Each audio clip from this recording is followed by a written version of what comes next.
Hello நண்பர்களே, வணக்கம். இன்னைக்கு கார்த்திகை முதல் நாள். நம்ம இன்னைக்கு முருகனுக்கு நிறைய விதமான தீபங்கள் ஏற்றி வழிபாடு பண்ணுறதை பற்றி நம்ம சேனலில் நிறைய வீடியோக்கள் போஸ்ட் போட்டிருக்கோம். நீங்கள் ஒரு அகல் தீபம் ஏற்றுறதா இருந்தாலும் சரி, 6 அகல் தீபமோ இல்லை வெற்றிலை தீபமோ எதுனாலும் நீங்கள் இன்னைக்கு மாலை 7 மணிக்குள்ளே ஏற்றுங்க. இல்லாட்டி இன்னைக்குள்ள ஹோரை நேர டைமில் 8 to 9 மாலை நேர ஹோரை இருக்குது. அந்த டைமுக்குள்ளே நீங்கள் இன்னைக்கு முருகனுக்கு விளக்கேற்றி வழிபட்டிங்கன்னா உங்களோட வேண்டுதல்கள் நடக்கும். உங்களோட குடும்பத்தில் இருக்கிற கஷ்டங்கள் நீங்கும். குழந்தை இல்லாதவர்களுக்கு குழந்தை நடக்கும். திருமண பாக்கியம் இந்த மாதிரி எல்லாமே கிடைக்கும். அது கிருத்திகை நட்சத்திரம் முடிகிறதுக்குள்ளே நீங்கள் விளக்கேற்றணும் அப்படின்னா 7 மணிக்குள்ளே ஏற்றிக்கோங்க. இல்லை நான் எப்பவும் போல் ஒரே நேரத்தில் ஏற்றுறேன் அப்படின்னா 8 to 9 அந்த டைமில் பண்ணுங்கள். ஸோ நீங்கள் இன்னைக்கு முருகருக்கு விளக்கு வைக்கிறீங்க. அவர் உங்களோட வேண்டுதலை கேட்டிருக்காரு. அவர் உங்கள் வீட்டுக்கு இந்த கார்த்திகை மாதம் வரப்போகிறார் அப்படிங்கிறத நாளைக்கு உங்களுக்கு ஒரு சில அறிகுறிகள் மூலமாக அவர் காட்டுவார். ஒரு சில பேருக்கு விளக்கு வைக்கும் போதே தெரியும்.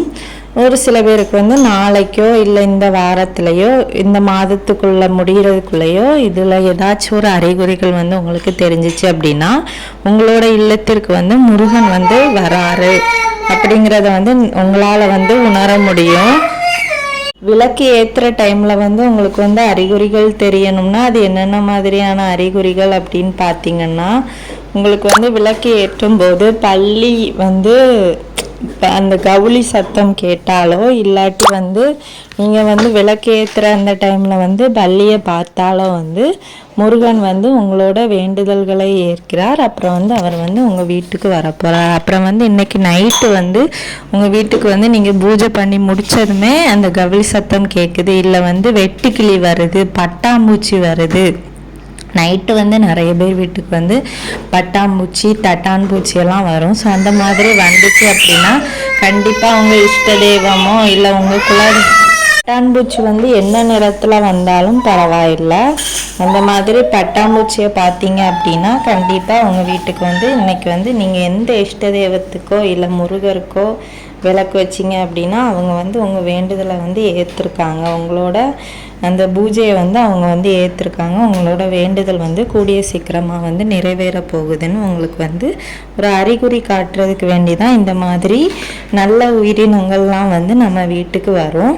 அதே மாதிரி நாளைக்கு காலையிலையோ இல்லை இந்த வாரத்துக்குள்ளேயோ நீங்கள் இந்த மாதிரி உயிரினங்கள்லாம் உங்கள் வீட்டுக்கு வரணும். நீங்கள் சும்மா பார்க்குறது கிடையாது, உங்கள் வீட்டுக்கு அது வரணும். அது என்னென்ன அப்படின்னு பார்த்தீங்கன்னா, சேவல் வரலாம். அப்புறம் உங்கள் வீட்டில் உள்ள சேவல் கிடையாது, வெளியே இருந்து அந்த முருகரோட வாகனத்தில் ஒரு சேவல் இருக்கும்ல, சோப்பு கலர், அந்த மாதிரி ஒரு சேவலை நீங்கள் உங்கள் வீட்டுக்கு வந்துச்சு அப்படின்னா முருகன் உங்கள் வீட்டுக்கு வரப்போகிறார், வந்துட்டார். இந்த மாதிரி அறிகுறிகளுக்காக அவர் உங்களுக்கு காட்டுவார். அதுக்கப்புறமா மாடு வர்றது, இல்லாட்டி நாய் வர்றது, புதுசாக வர்றது, பூனை வர்றது, இதெல்லாம் முருகர் நம்ம வீட்டுக்கு வர்றாரு வந்திருக்காருங்கிறதுக்கான அறிகுறிகள். அதுக்கப்புறமா மயில் சத்தம் நீங்கள் கேட்குறது, மயில் சத்தம்லாம் கேட்குறது டவுன் சைட்லாம் ரொம்ப ரேர் தான். ஸோ ஆனாலும் நம்மளுக்கு மயில் சத்தம் கேட்குது அப்படின்னா முருகர் நம்ம வீட்டுக்கு வரப்போகிறாருங்கிறது நம்மளுக்கு இந்த அறிகுறிகள் மூலமாக தெரியும். அப்புறம் ஏதாச்சும் குழந்தைகள் வருவாங்க, ரிலேட்டிவில் இருந்தோ இல்லை வேறு ஏதாச்சும் அவங்களுக்கு தேவைன்னு சொல்லிட்டு கேட்டோ குழந்தைகள் வருவாங்க. ஸோ அந்த மாதிரி வர்றது. அதுக்கப்புறமா ஏதாச்சும் பெரியவங்க எனக்கு பசிக்குது, எனக்கு தான தர்மம் தாங்க அப்படின்னு கேட்டு வருவாங்க. முக்கியமாக இந்த முருகருக்கு விரதம் நம்ம இருந்து பூஜை பண்ணும்போதும் விளக்கேற்றும் போதும் மற்ற தெய்வங்களுக்கு பூஜை பண்ணும்போதும் இந்த மாதிரி ஏதாவது வயசானவங்க ரூபத்தில் தான் கடவுள் நம்மளுக்கு காட்சி தருவாருன்னெலாம் சொல்லுவாங்க. சொல்லுவாங்க. ஆனால் வந்து எல்லாரையும் வந்து நம்ம வந்து நம்பக்கூடாது. நம்மளுக்கு மனசுக்காக தோணணும் இவங்களுக்கு வந்து நம்ம வந்து செய்யணும் அப்படின்னா கண்டிப்பாக அது வந்து உண்மையாக இருக்கும். அந்த மாதிரி வயதானவங்க ரூபத்தில் வந்து எனக்கு பசிக்குது, எனக்கு ஒரு வேளை சாப்பாட்டுக்காச்சும் காசு தாங்க அப்படின்னு வந்து கேட்பாங்க. ஸோ அந்த மாதிரி யாராச்சும் கேட்டாங்கன்னா உங்களால் முடிஞ்சுது அப்படின்னா நீங்கள் வந்து தர்மம் வந்து கொடுக்கலாம். இல்லாட்டி அவங்களுக்கு வந்து ஒரு வேளைக்கான சாப்பாடையாச்சும் வாங்கி கொடுங்க. இல்லை சாப்பாடு நீங்கள் வந்து பண்ணி வச்சுருக்கீங்க அப்படின்னா நீங்கள் கொடுக்கலாம். அதே மாதிரி நீங்கள் வந்து முருகர் கோவிலுக்கோ இல்லை மற்ற எந்த கோவில்களுக்கோ வந்து அகல் விளக்கு வந்து வாங்கி வந்து தானம் செய்யலாம். இல்லை உங்கள் வீட்டுக்கு யாராச்சும் வராங்க அப்படின்னாலும் அவங்களுக்கும் வந்து நீங்கள் வந்து அகல் விளக்கு வந்து சும்மா ஒரு கிஃப்ட் மாதிரி வாங்கி கொடுக்கலாம்.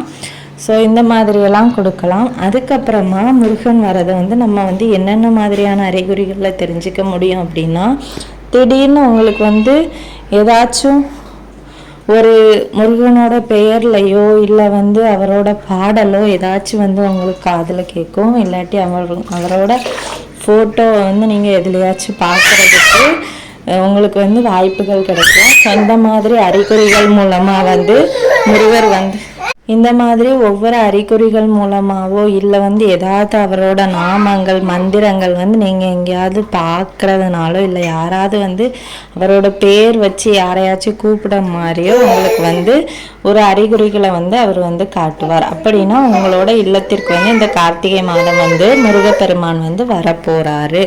அதற்கான அறிகுறிகளை அவரே வந்து உங்களுக்கு வந்து காட்டுறார். அப்புறம் வந்து அவருக்கு வந்து நீங்கள் எத்தனை விளக்கு வைக்கணும்லாம் நான் சொல்லியிருக்கேன். 6 முகனுக்கு 6 விளக்கு வைங்க, இல்லாட்டி ஒரு விளக்கு வைங்க, இல்லை 2 விளக்கும் வைக்கலாம். 2 விளக்கு வைத்தீங்க அப்படின்னா அது வந்து உங்களுக்கு வந்து அதிர்ஷ்டத்தை தரக்கூடியது.